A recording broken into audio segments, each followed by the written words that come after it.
It is time for another episode of the Tan and J-Man Show on this beautiful Monday night. We have some spring-like temps in the Midwest, almost 60 degrees here. I don't know what it is there, but it's been awfully nice here after a week last week where it was just brutal.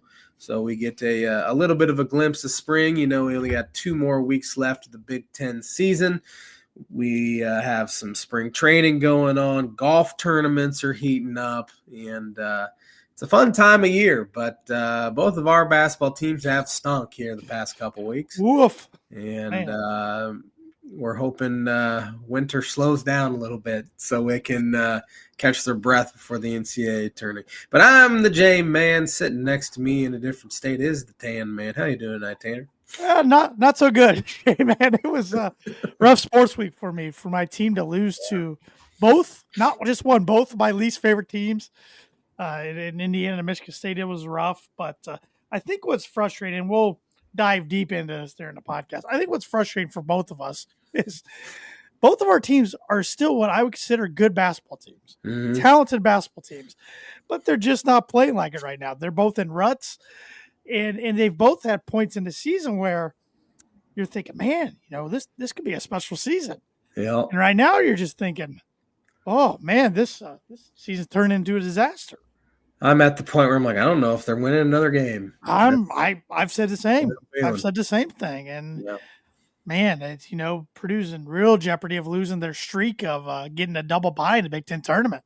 And they're gonna not only have to probably win out, but maybe even have a break or two fall their way. So, but they put themselves in that position, and we'll talk more about it here in a bit. But I did bring some Birdie or Bogey with me this evening. Don't like the question. Apologize in advance. I expect a tough one in the future. I was just struggling to find one. But NBA All-Star Game just happened last weekend. Of course, they've switched the format up in the last few years to where there's not even like a legit coach anymore. This year you had Team Shaq, Team Chuck, Team Kenny, and then a women's basketball player. I don't remember who it was. So, but back in the day, you used to have actual coaches. So I want to know what NBA head coach, this is all time, has coached in the most NBA All-Star games. That's a good question. There's a few guys that come to mind, but yeah, that's a tough one. Thanks. Yeah. I told you I didn't like it. Birdie Bogey is brought to you by Arlington Public House. Good food, cocktails, casual atmosphere, located 703 Main Street in Rochester, Indiana. Yes, and they haven't posted since their Valentine's Day special. So I don't know what their special was. Well, I know their owner's on vacation right now. So that could be why they haven't posted anything.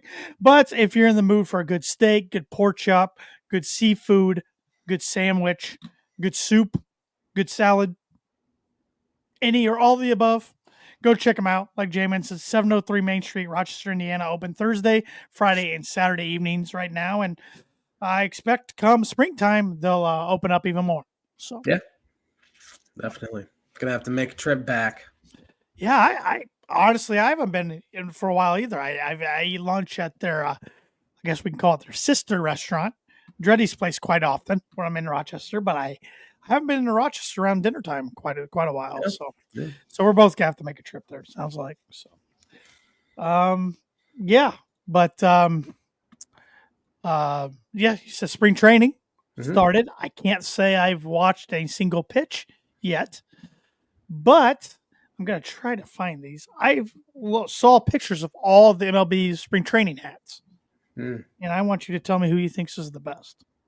Are you going to put them up on the screen? If I can get this to work, yes. All right. This could be a disaster. I didn't test it earlier. Please tell me that's a picture of them all. Well, here's what I'll do. I'll just share the screen and we'll just go kind of one by one. We need to kill some time anyways. I've watched some spring training. I've watched the Cubs. I would say about 7 to 10 innings of the Cubs so far. I'm trying to not watch any college basketball whatsoever at this point. So Purdue's struggling. I can't. Can't do it. Cannot do it. It's been so rare for either of our teams to struggle in Big Ten play over the past 5 years or so that it's been a weird feeling because again we're both pretty used to them being in that top 4 get the double bye sort of deal. Yeah. But what do you think of the Mets hat? I actually, for a guy who does not like the Mets, I kind of like the spring training hat. I like the creativity. I like the baseball on there. He's got a smile. I don't know how much he'll be smiling during. He's got sunglasses on. It's kind of giving me the spring training vibes, though. Yeah, absolutely. It's nice that they got a little creative with the spring training caps this year. Orioles, your basic O's. Pretty boring. Yeah, pretty boring. Similar to what they wear in the regular season too, on occasion. So $48 for a fitted. Holy, even 40 for a stretch fit. Holy cow. I used to be a big fan of Lids, the store in the mall back when malls, were a thing. Yeah. And I would go in there. I remember you could get a fitted hat for like $20. Oh man. And I used to wear hats all the time. And now, ironically, now that I've lost all my hair, I no longer wear hats.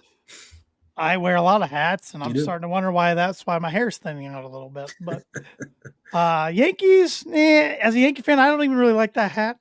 I don't mind it. I like the pinstripes on the hat. I think it's kind of cool. Speaking of the Yankees, they're finally getting rid of their archaic policy where they cannot have beards. They can have a mustache, but now they got to have well-kept beards. Yep, and still haircuts. Too. Yeah, I don't think we're going to see long hair. Long hair, but the beard thing, at least you can compromise with that.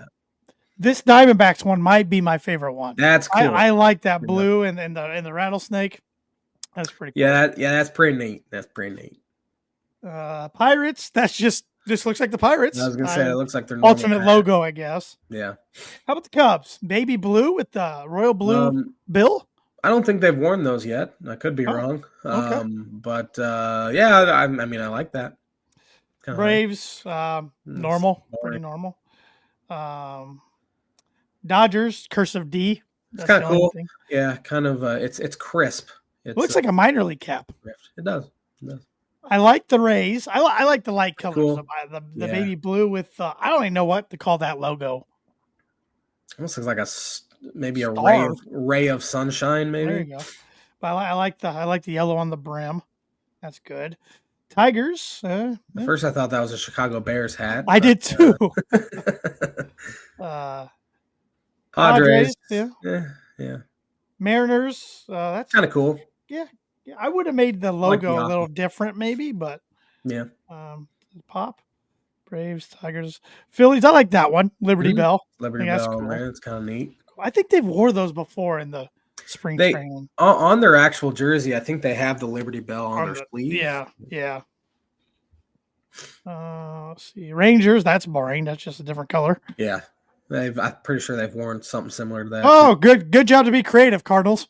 Well, I don't think the Cardinals have signed a single major league free agent this year. So, and they're still trying to ship off Arenado, so it could be a last place Cardinals team, which I'm very okay with. Just a red hat, red on red. Giants, I couldn't have told you that was different from their everyday hat. No, me either.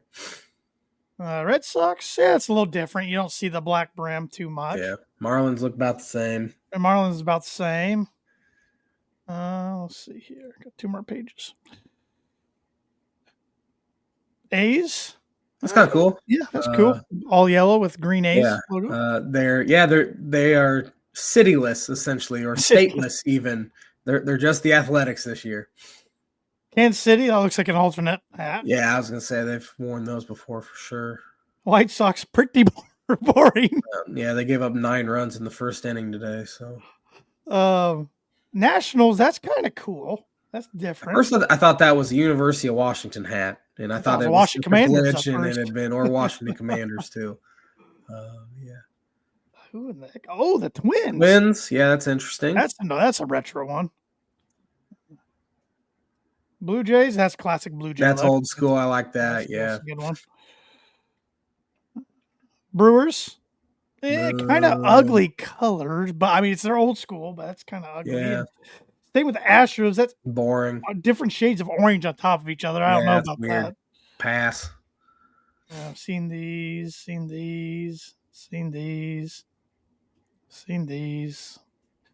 That's a boring one. Rockies is all boring. purple. I mean, that looks like their alternate boring. hat. Angels, that looks like their everyday hat, doesn't it? It does. I'm pretty sure that is their everyday hat. Maybe a different color of brim. Let's see. Got to be getting close to every team. I was going to say, who are we missing? We haven't gotten to the Reds yet. Watch them not sell the Reds. They might not. Where is it? Guardians. There we go. That's okay. Yeah, a lot of red there, but I would definitely say the Mets is the most. Wow, that is boring. That is boring. Just like the Reds. I would say the Mets is the only one that's kind of really out there. Yeah. The Yankees maybe a little bit, but every other makes sense. But the Mets, I mean, you never see that as part of any logo or on their jersey. That is it. So, yeah, I saw some people ranking their top 5 today on social media. I'm like, that'd be kind of fun. Yeah. So, but yeah, how are the Cubs looking so far in spring training? Well, win-loss record means nothing, obviously, right. but they're 5-0, so I'm gonna assume means they're gonna win the World Series this year. But no, they've looked fine. Pitchers are always ahead of the hitters, although the Cubs are hitting the ball really well so far. It's early, obviously, but Michael Busch has had a really good start to the spring, as well as prospect Kevin Alcantara. He's had a good start. Pete Crow Armstrong's had a good start. Justin Steele pitched 2 really good innings the other day, and says he feels strong, and they need him to be because he's had some injury issues, but he's really good when he's in there. And it's just sort of a different coaching staff. Council kind of has his guys around him now, where last year he inherited some guys that was kind of late to start signing some guys from his coaching staff. But we've seen some aggressiveness on the base paths so far that they kind of ended with last year as well. And I've got the baseball itch now that it's been exacerbated by the fact that my college basketball team's lost, 8-13. Good word choice there. Thank you. But it's nice seeing baseball on TV, especially when you get an almost 60-degree day here. It gave me a little pep in my step. Yeah. I guess I lied. I said I haven't seen a pitch of spring training. I've seen some highlights here and there.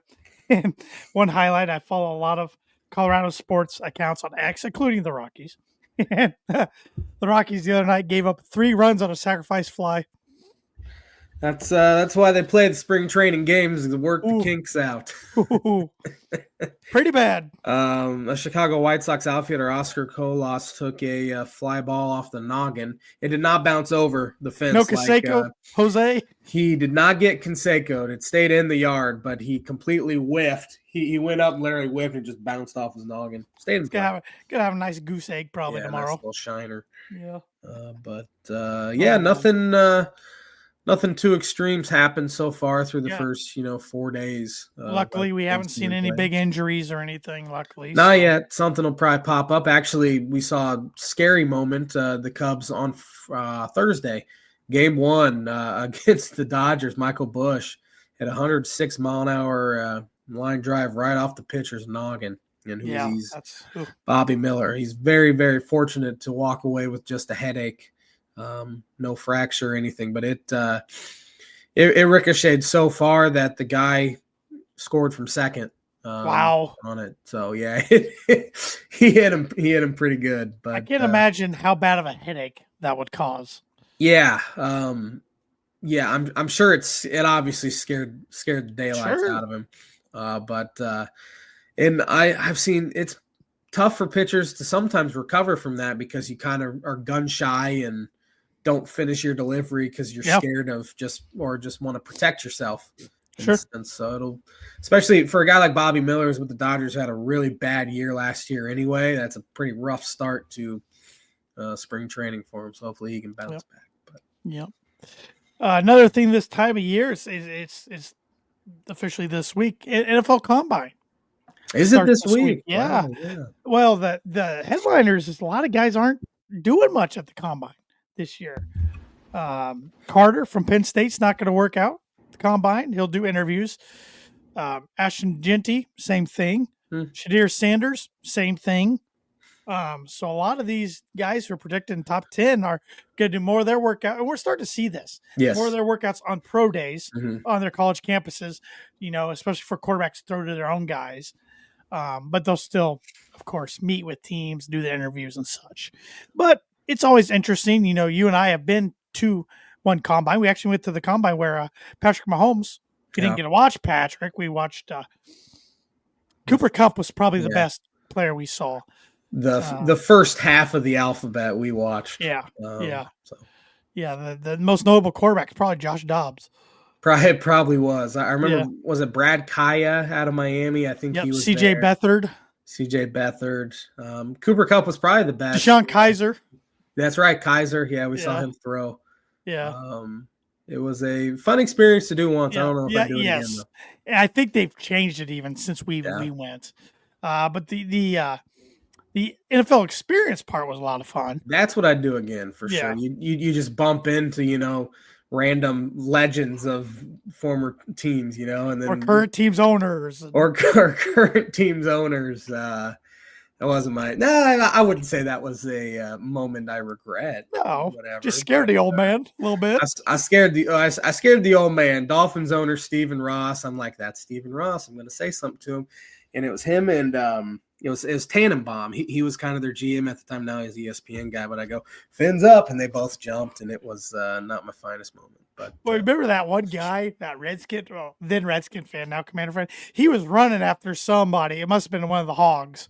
Back in the day, he was running after him with a helmet to get on draft. Yeah, big old offensive lineman for the Washington. Good stuff. But I was kind of semi-jokingly in our group text the other day. I was semi-serious, semi-joking, saying I can't wait to not worry about sports until August, besides the combine or besides the draft and free agency. I'm right there. I'm right there with you. Although baseball starts, and I'm always stressed during baseball. It's a slow burn for baseball. Yeah, which is kind of nice. Yeah. Look at some other ESPN headlines. See, Joel Embiid is getting imaging done on his knee. Shocker! What an awful contract. Yeah. He's played 50% of the total games in his career that he could have. He's always sitting out. He is the face of load management. If the NBA is going to change something, he's the poster boy for it. He won the MVP 2 years ago. And he was probably not even deserving. I think he only played 60 games or something like that. I think he barely hit the minimum threshold of games played. He has up to 4 years, $248.1 million remaining on his deal after this season. He's not a fun player to watch either. I don't think you asked a random NBA fan who your favorite player is. I don't think one person says Joel Embiid. Yeah. Especially, keyword there, random or non-Sixers fan. You poll 1,000 non-Sixers fan. I don't think a single one's going to say Joel Embiid.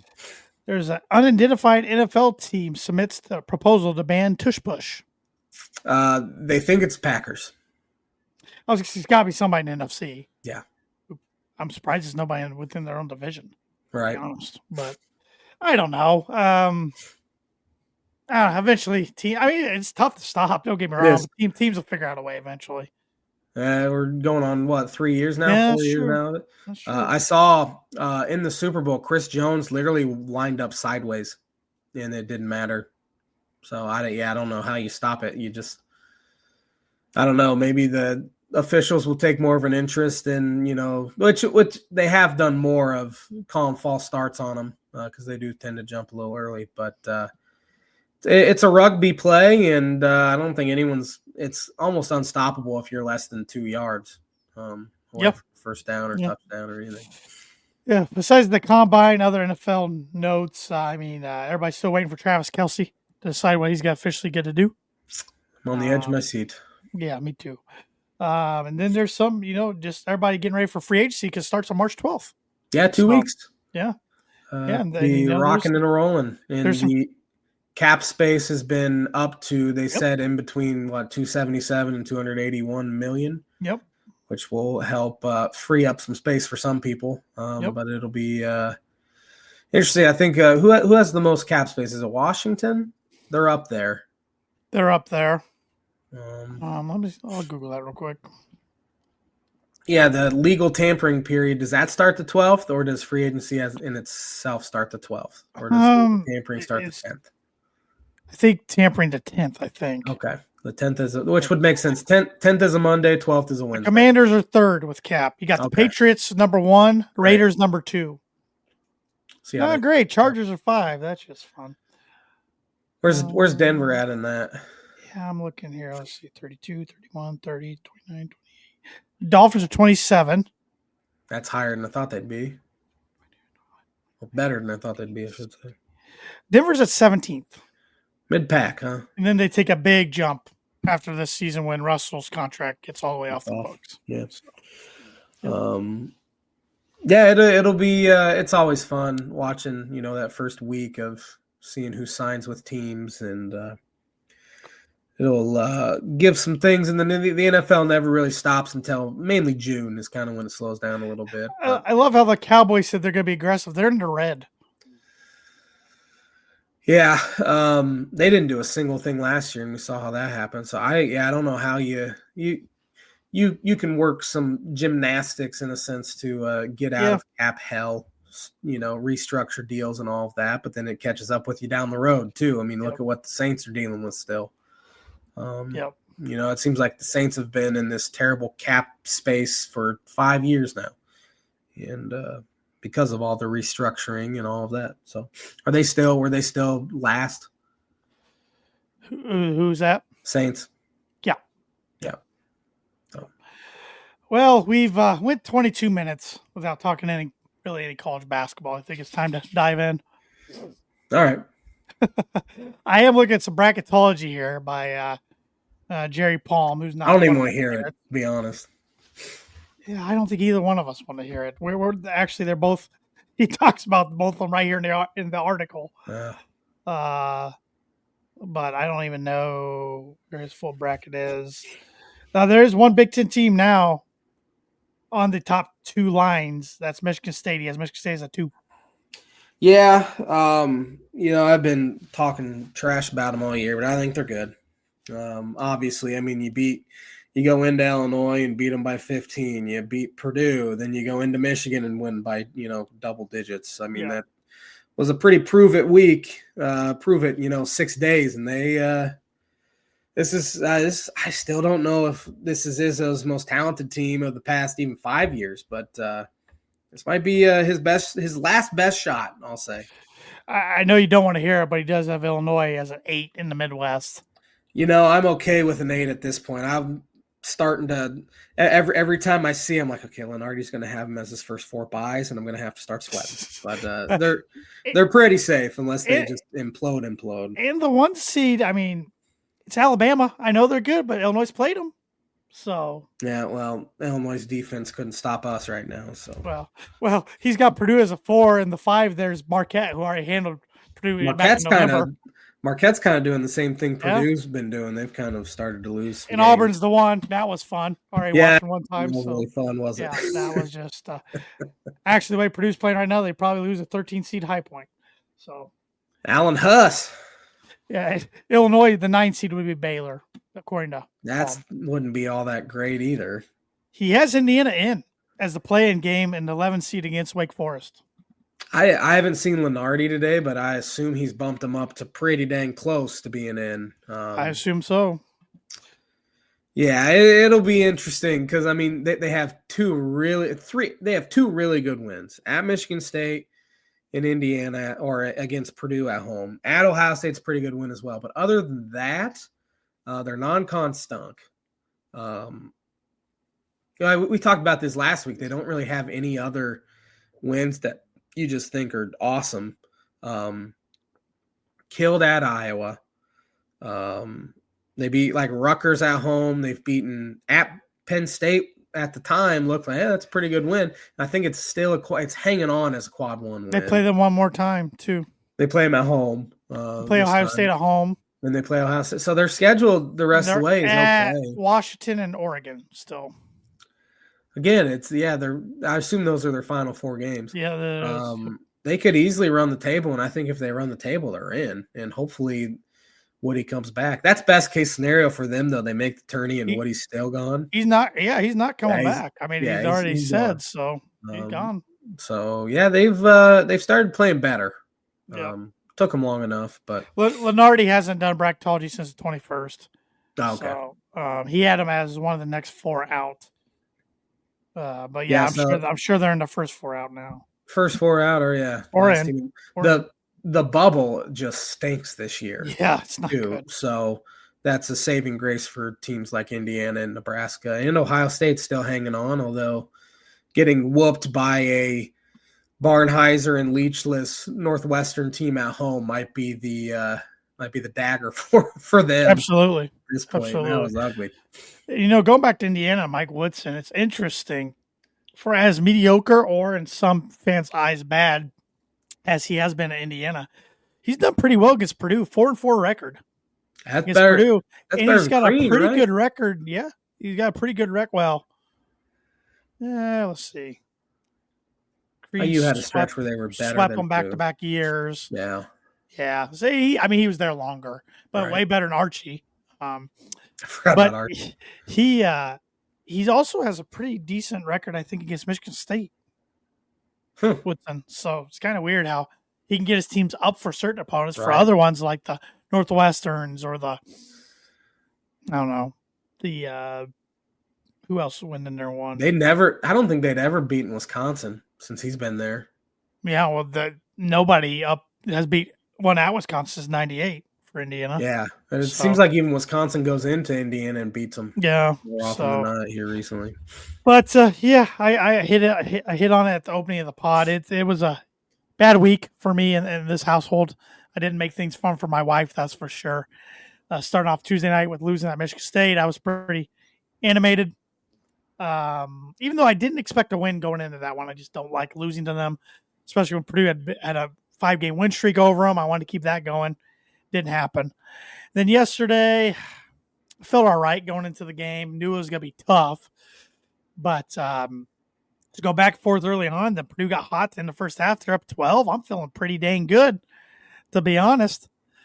Then the second half starts, and it all started on kind of a bad break for Purdue where Braden Smith's got the rebound, but at the angle in only being 6 foot or a gracious 6 foot, he had to tap it up to himself. And when he tapped it up to himself, it hit the bottom of the backboard, which is out of bounds. No. So Indiana gets the ball. Rice hits a 3. Boom, 12-9. Then Braden dribbles it off his foot or something. They get a layup. All of a sudden, it's 12-7 within 48 seconds. Yeah. And then there's a loose ball. Braden Smith, instead of just holding on to it, which possession arrow would have been Purdue's with the jump ball, he tries to throw a pass, and he had to pick off for a layup. Boom, 5-point game. I mean, in just a blink of an eye, went from 12-5. And then Indiana, credit to them, wrenched up their defense. Purdue couldn't do anything offensively and found themselves down double digits in a hurry to the point where I couldn't take it anymore. At the 13-point mark in the game, threw the remote to my wife, said, "You can watch whatever you want." I said, "I'm taking the dog for I got to say WALK because he's in here with me. And if I say the word out loud, he's going to get all excited." She declined to go. So we went for one of those for about half an hour, and I didn't watch a single second the rest of the game. Yeah. I got to go back to my college days, probably the 13-14 season when Purdue finished last, for being the last time I've shut off a game or so early or went somewhere else and did something. I remember there was a game where you were watching at your parents' against Notre Dame. Or one of the Crossroads games? One of the Crossroads where you turned it. They were down like 20. You turned it off with about 10 minutes left. Just kind of played around on your phone, checked the score every once in a while, and they cut it down to like 2. That was a Butler one. That was one of the Butler ones. Yeah. I think I was, and sorry, Mom and Dad, now that if you were watching this or listening to this years later, but I was still living with my parents. I didn't go. They went down. I think I flipped the footstool in that game, if I remember correctly. Yeah. Didn't hurt anything I know of. But yeah. That was a big old ottoman back in the day, too. Yeah. Yeah. Well, it's stupid what I can do to watch sports, but it's so dumb. And I think we could both agree at the end of the day, it's sports, Stupid. But it just brings the worst out of us at times. Like, yeah, I had to leave the house. Like I couldn't take it. And if it was against any other opponent, I'd probably sit there and watch, but I'd had it. I was so mad that the game went from 12 points, just flipped to down 12 that fast. And the place was rocking, and Purdue looked like they just quit, which I don't think they did.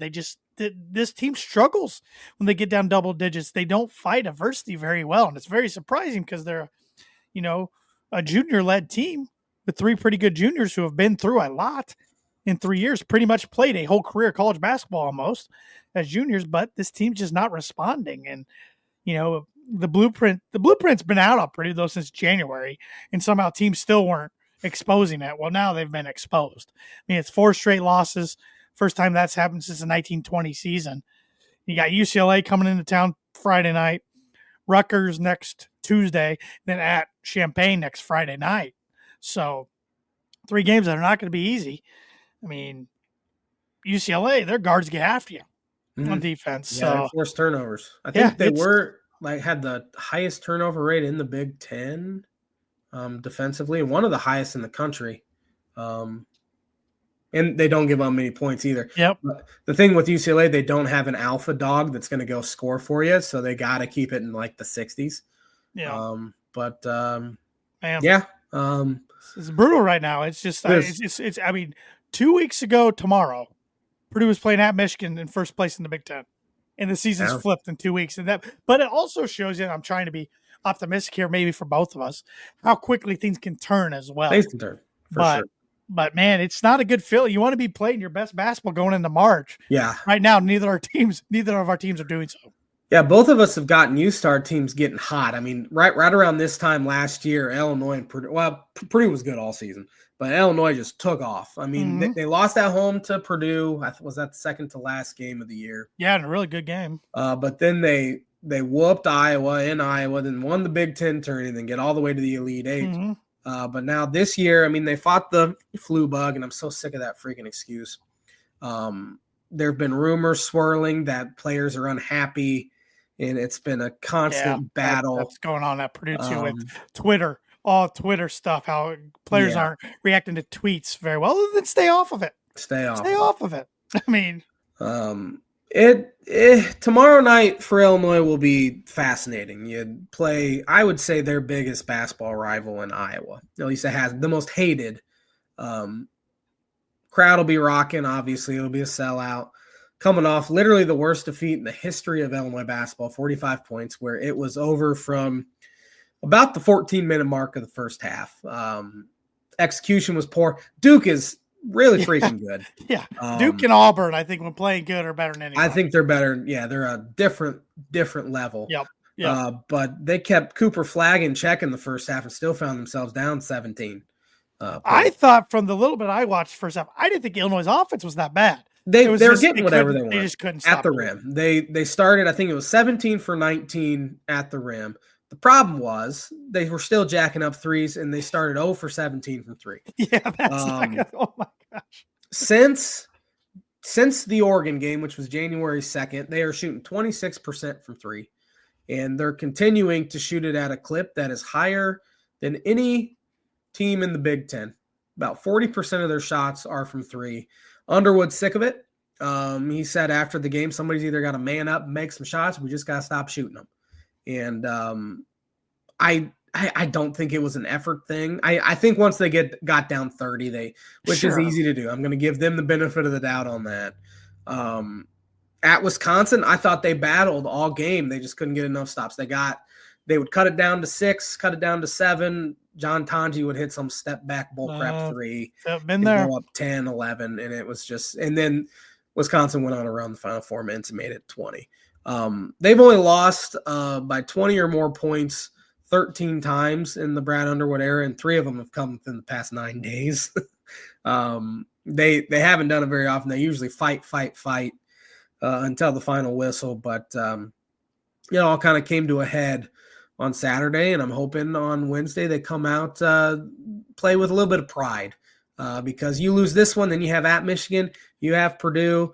You're looking at a 6-game losing streak all of a sudden, and you might need to win a game in the Big Ten tourney to feel safe of even making the NCAA tournament at that point. And there was rumors swirling today. Brad Underwood's got a foot out the door. The team hates him. I don't believe any of that crap. Yeah. They just went to an Elite Eight 11 months ago, and it was, sunshine and roses. And it just hasn't clicked. It looked like, oh man, this team's not even going to have a down stretch. And now it's just been brutal the past month and a half. And they got to figure it out quick, or this season's going to continue to spiral. I feel like both teams, Purdue and Illinois, maybe in a little different ways, but both teams are kind of at a crossroads right now. For sure. Coming up in the next games. It's funny you mentioned that, the fans going to Elite Eight, everything. You wouldn't know Purdue went to a national championship the way most of their fans are talking, Oh, Edie, which, I mean, he was back-to-back national player of the year, but he hid so many things for this team. And, stinking Painter, he should have went out and got another guy or two in the portal. I get that now in retrospect, but what people forget is, and I don't know how good he was going to be, they lost their 7-4 freshman center the second game of the season. Right. How could Painter know that was going to happen? Right. Or the people that are like, oh, Mason Gillis should be on Purdue's team. Mason Gillis told Matt's third year last year he wasn't going to come back and play college basketball. So Matt went out and recruited, filled up his class. Actually, he was oversigned by one until Cannon Catchings left after he got off campus. So it just makes me laugh sometimes. You can't win with certain fans. And Matt kind of hit on it yesterday because the reporters asked him about the Indiana job for some reason. And he pretty much went back to the fans that tweet more times than not aren't your real fans of your program. It's the ones that stick with you when you're bleeding. Right. Who think it's in. He was kind of trying to come to bat for Mike Woodson and kind of saying that Indiana's fan base is part of their problem. That's kind of what he was trying to say without blatantly saying it. Yeah. But of course, some people spun that.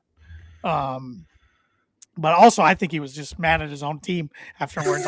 I'm sure he lit it. I'm sure he lit them up yesterday because he was pretty irritated. You could tell in this post game. I'm sure he was just shell shocked by the way that second half went. Right. I mean, it's been a long time since I've seen a half of Purdue basketball go that bad. Of course, a few years ago they went up and had an awful half against Michigan and got killed. But I don't remember him being up at halftime, let alone up 12. Right. So. Yeah, it's interesting, and I don't know your take on this. I'm not blaming that game whatsoever on the officials, but man, the Big Ten's got some bad officials. Bad. I don't understand how you can stop play and review a play, which you're thinking it might be a flagrant foul, of a guy kicking the other guy in the nuts. Yeah. And call nothing. Nothing. Yeah. I mean. Yeah, I saw a replay of that, and maybe it could have been, a dual flagrant one because first kind of pulled him down a little bit. Sure. And then, I mean, you can't just assume intent that the guy was trying to, kick him there. It looked awfully intentional, in a sense. But maybe they're just like, play on, let's forget about it, which is probably not the right call anyway, because, I mean, how many times in that stupid arena have we seen double fouls called? It's more than any other arena. I'll never forget the Blarge with Caleb Swanigan and Thomas Bryant. The Blarge in 2017. The Blarge, yeah, like fouled them both out, I think, or gave one of them 4 and the other one out because they couldn't make up the mind. It was a blocker charge. Yeah, only in that building does that sort of stuff happen. Yeah. And then the one time they don't call that is when something like that happens. But the thing, of course, it was High Knees was involved in that game too. He was the one who reviewed it, and I'm thinking after that, I'm like, this could get chippy. Yeah. I mean, luckily it didn't. But I just think Big Ten officials, and this is probably the least I've watched college basketball this year outside of Purdue and the Big Ten. Me too. But in some other games I've watched, I just feel like officiating across the board has been terrible. Well, I mean, did you see the BYU Arizona ending? Oh, horrendous. Tony Padilla screwed that one up. No foul at all at the end. No contact. Nothing, and BYU was awarded 2 free throws with 2 seconds left. Following, Caleb Love very clearly should have been an and one, and they called the foul on the floor, which could have changed the outcome of that. And these guys are starting to mess with team seasons. Their incompetence. So I don't know what you do, but ever since Jeffrey Anderson's become an official that's calling Big Ten games, because I just heard of him a couple years ago as high knees. Yeah. He never really did Big Ten games. Now he's always doing Big Ten games. Yeah. And I haven't seen Courtney Green once doing a Big Ten game. I don't know if they shipped him off to a different region. But it's always Carsonson, and now you got the Cop is back. Serrano. Is that his name? Serrano? No, it's no. Serrato. Close. Yeah. Larry Serrato. Yeah. And it's been bad. I've never been a Carsonson fan for one. It makes me long for the days of Bo Borowski. Because I think he was a pretty good ref, honestly. Pretty good official. I still don't miss Jim Burr. But no, Jim Burr or TV Teddy or Hightower wasn't bad. Sterator was pretty good too. Yeah. He was just arrogant. Yeah. But man, it's brutal at times. I wasn't very happy that one right away to start the game. And did you see Boo Booey's tweet? I saw he tweeted something out. I was it about Anthony Leo? Yeah. I saw that earlier today. He kind of said something like, I always thought that guy was weird. I always thought he was weird. Yeah. All right, Boo, you're just a Purdue killer. Get away. He's Illinois killer. He killed about everyone past. Yeah, he was a good player. Yeah, he was a good player. But it's gonna be fascinating to see what shakes out, how standings shake out in the Big Ten going forward. You got to think it's Michigan State or Michigan probably to win the Big Ten. Yeah, I mean, Wisconsin blew a 17-point lead and lost at home. It was looking like maybe Wisconsin could get it done. Yep. And then big win for Oregon because they were kind of slipping too, had been slipping. Right when Wisconsin, you're looking like maybe they're the best team in the conference and going to get, maybe a 3-2 seed, something like that. They lose a home game. So, I mean, Maryland's hot, but I think it's a little too late for them to win the Big Ten. Now they can still get double bye in the Big Ten tournament. That might be the most feared team to play. You know the Ken Palm thing. It's always the national the national champion always has a top 20 defense, top 20 offense. Maryland's the only one that qualifies right now in the Big Ten. So I don't know if they're national champion good, but they're one of the best in the conference. Yeah, I think all of our bold predictions for 2025 that pertain to the Big Ten are going to be false. Oh, we're terrible. Yeah, we're not good. We got too much faith in the conference when the new year comes around, and then they wake up. But yeah, well, this will probably be the year that one of them wins the national title. Oh man, yeah, probably Nebraska or something. Oh my, could you imagine? They get hot.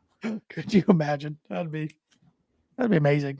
Really, it is still mind blowing to me. I know a lot of Big Ten teams have had the chance. And the national championship game is crazy. We're going 25 years without a Big Ten team winning a national championship in basketball.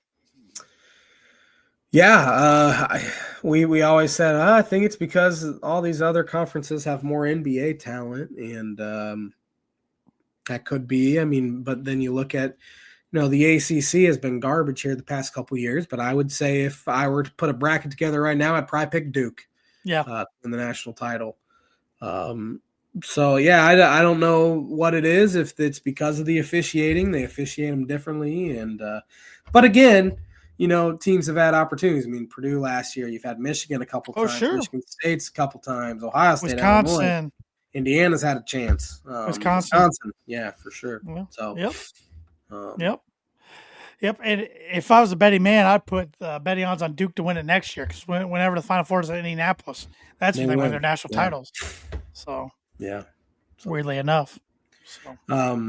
Speaking of Big Ten teams that were runner-up, are you ready for your blind ranking today? I think so. I'm a little nervous, but I picked 5 random Big Ten teams, and they all happened to lose in the national title game.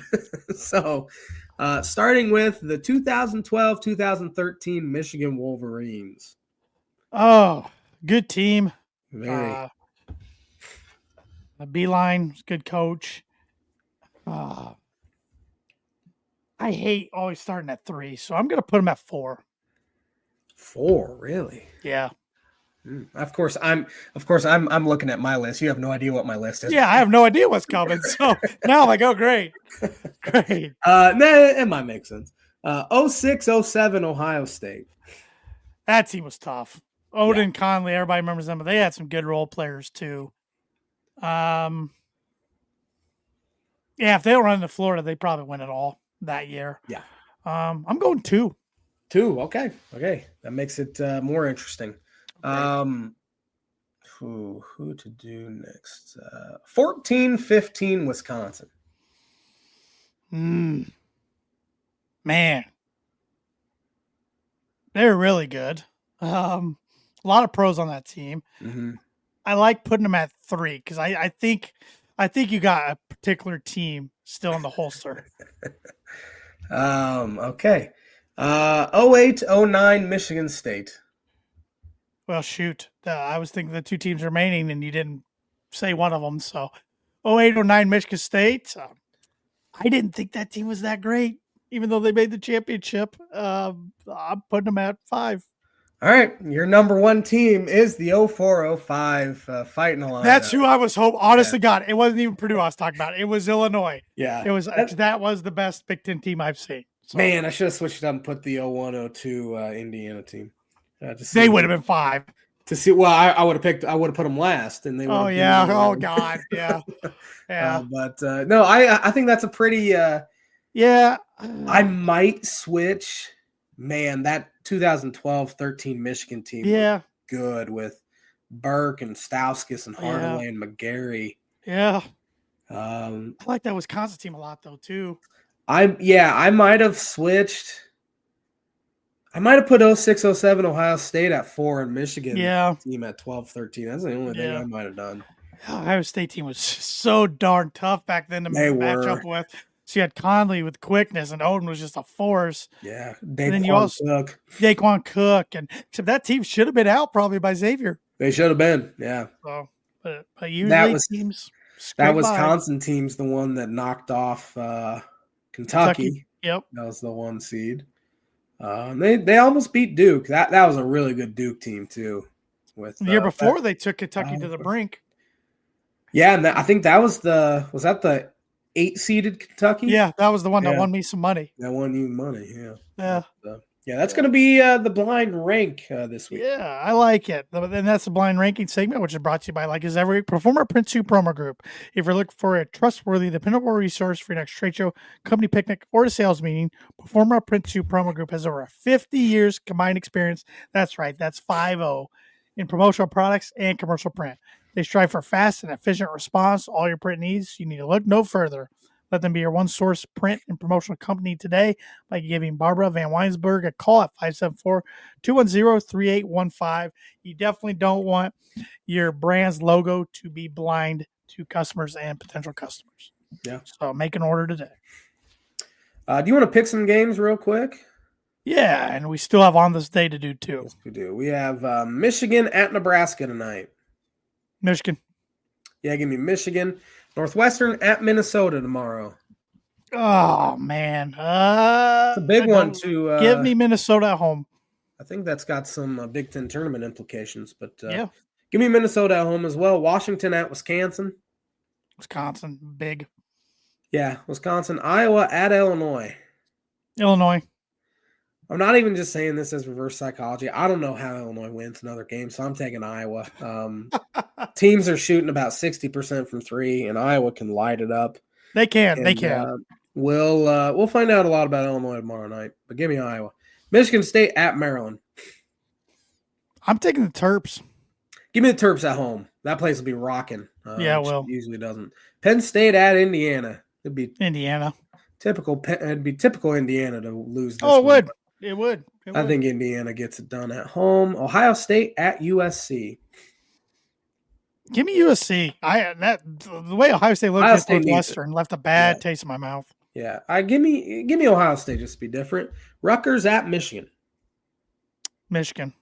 UCLA at Purdue. Michigan. I'm with you. I feel like Purdue can't win another game, but part of me, maybe it's because I'm actually going to be there. So I'm taking Purdue, but if they lose this one, I think they lose the Rutgers and Illinois. Yeah, give me Purdue. I think they I can't imagine Matt Painter team losing 5 in a row. I can't imagine them losing 4 in a row, but here we are. Iowa at Northwestern. Iowa. Give me Iowa as well. That'd be a good week for the Hawkeyes. I do. Maryland at Penn State. Maryland. Yeah. Give me Maryland. Penn State at home in a major upset. All 8 people rush the floor. Yeah. Minnesota at Nebraska. Nebraska. Give me Nebraska. They can't afford to lose that one. Nope. USC at Oregon. Oregon as well. Indiana at Washington. I'm taking the Huskies. I don't think the Hoosiers go 2-0. They struggle going out to the West Coast. Give me Indiana. Wisconsin at Michigan State. Man, big week for Michigan State. That is. I got Spartans at home. Yeah, give me Michigan State at home. Illinois at Michigan. Michigan. That's a CBSer. That's fun. So Michigan's got 3 games this week. Ooh. Yeah. Give me Michigan as well. Actually, this will be the J-Man's book of prediction of the week. I think Illinois loses both. And they implode in on themselves. Lose to Purdue, lose in the first round of the NCAA. Purdue is not going into Champaign and winning. You say that every freaking year, and every freaking year they do. So Illinois will be out for blood. Well, they were out for blood against Michigan State too, and we saw how that just think out what Fox is thinking. They thought they were getting this prime time, big old Friday night matchup, and it might be 2 teams coming in on 100-game losing streaks. J-Man's book and prediction week brought to you by Travis Watchering Insurance Agency. For home, life, auto, business, renters, workers' comp, and farm insurance, contact Travis 219-869-4561. His email is travis.watchering@infb.com. Book it. You want to get educated real quick? Always, man. I'm dumb as a box of rocks. You know that. I like this one here. Wednesday, 1917. I'm reading it just as it says on here. The Red Sox sell Smokey Joe Wood and his dead arm at 26 to Cleveland for $15,000. A lot of hockey. On this day, 1963, the 5th Daytona 500 was held. Tinny, or Tiny, I don't know. Lund, driving for the Wood Bros Racing, wins on 4 pit stops as first 10 laps run under caution flag because of rain. What year was that? 1963. I might have been able to beat them in my GMC Terrain. You might have. On this day, 1968, Gary Unger begins NHL consecutive game record of 914 games. Man, he just had the hockey. Yeah, crap beat out of him. He didn't have any teeth. On this day, 1978, Kevin Porter for New Jersey set an NBA record with 29 assists in a game. Dang. Scott Skiles has it now, right? I don't think anyone's hit 30 or whatever he did. Yeah. On this day, 1982, Wayne Gretzky scores NHL record 78th goal of season en route to 92. How many games they play? 81? 80-ish. Yeah, 80, 81. Man, that's more than a goal a game. That is absurd. He's stupid.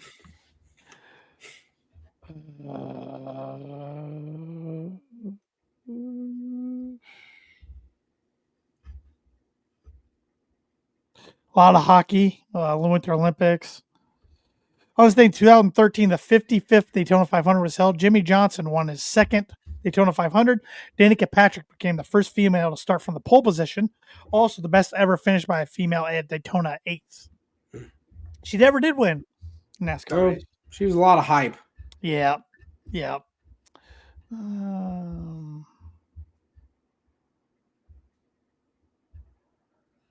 On this day in 2020, memorial services were held for Kobe Bryant at the Staples Center.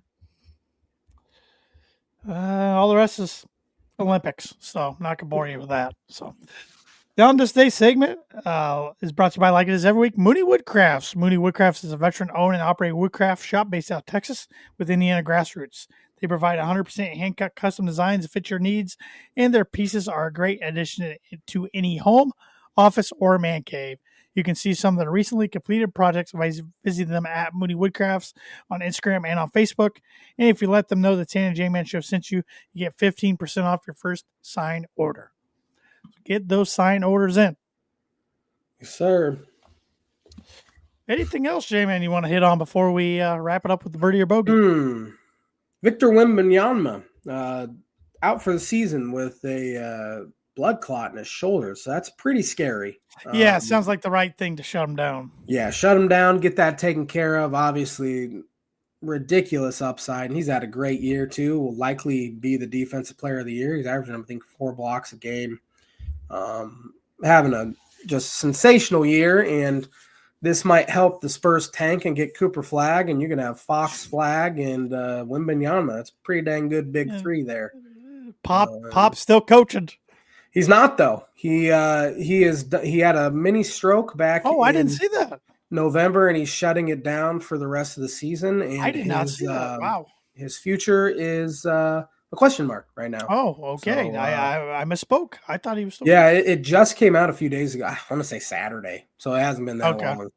But he's done for the year, and not sure if he'll be back. He might retire. One of the greatest ever. Oh yeah, he's lasted longer than I thought he would. After Timmy shut it down, I thought he was going to be next. I mean, Timmy, Ginobili, Parker. Oh well, no, all those three kind of called it quits. I thought he would too. But yeah, they haven't had a good season really since since Kawhi anyway. So. Very underrated dynasty or franchise in sports, really. Yeah, they won a lot. Yeah, they won a lot. For a while, I kind of compare them to the Patriots and, sorry, J-Man, here, the Cardinals for a while. Oh, yeah. They just consistently won no matter who they brought into the roster. But not anymore. No. All three of those teams actually stink now. That's okay with me. I always kind of liked the Spurs. They were just kind of no nonsense. You didn't have the big egos.